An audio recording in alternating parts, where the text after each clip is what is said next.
হঠাৎ করেই অস্থির হয়ে উঠেছে দেশ। ঢাকা, চট্টগ্রাম সহ বিভিন্ন স্থানে হচ্ছে সংঘর্ষ সংঘাত। এই পরিস্থিতিতে বাড়ছে উদ্বেগ, উৎকণ্ঠা। এমন অবস্থায় ক্ষুব্ধ প্রতিক্রিয়া জানালেন বিএনপি মহাসচিব মির্জা ফখরুল ইসলাম আলমগীর। বললেন, ৩ মাস না যেতেই অনেকের আসল চেহারা বেরিয়ে এসেছে। বিভাজন তৈরি করে দেশকে অস্থিতিশীল করার ষড়যন্ত্র করছে দেশের শত্রুরা। আমরা খুব চিন্তিত, উদ্বিগ্ন, ভয়াবহভাবে উদ্বিগ্ন। আপনি চিন্তা করতে পারেন ধর্মকে কেন্দ্র করে কি উন্মাদনা শুরু হয়েছে। ৩টে মাস হয়নি এখনো।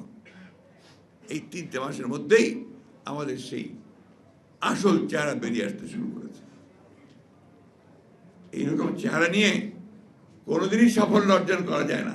আমার নিজের ঘরেই যদি আপনার সেই বিভাজন থেকে যায়, বিভেদ থেকে যায়, আমি সেটা কখনোই ঠিক করতে পারবো না। দায়িত্বশীল ব্যক্তিরা দায়িত্বজ্ঞানহীন বক্তব্য দিচ্ছে মন্তব্য করে বিএনপি মহাসচিব বিভ্রান্ত তৈরি হয় এমন বক্তব্য না দিতে অন্তর্বর্তী সরকারের সংশ্লিষ্টদের আবারও সতর্ক করেন। এই ইন্টারিম গভর্নমেন্ট কিন্তু কারো দয়ার দান নয়, দয়া করে করেনি। এটাকে এই দেশের ছাত্র জনতার রক্তের উপর দিয়ে এই ইন্টারিম গভর্নমেন্ট তৈরি করা হয়েছে। পরিষ্কারভাবেই বলতে চাই, এটা হচ্ছে যে যারা দায়িত্বে রয়েছেন, তত্ত্বাবধায়ক সরকারের দায়িত্বে রয়েছেন, তারা এমন কোনো কথা বলবেন না দয়া করে যা জনগণের মধ্যে বিভ্রান্তি সৃষ্টি করবে। একই দিন প্রেসক্লাবের সামনে এক অবস্থান কর্মসূচিতে বিএনপি চেয়ারপারসনের উপদেষ্টা জয়নুল আবদিন ফারুক অভিযোগ করেন, শেখ হাসিনা ভারতে বসে দেশবিরোধী ষড়যন্ত্রে লিপ্ত। এই সকল ষড়যন্ত্রই শেখ হাসিনা হিন্দুস্তান থেকে বসে বসে করা শুরু করেছে।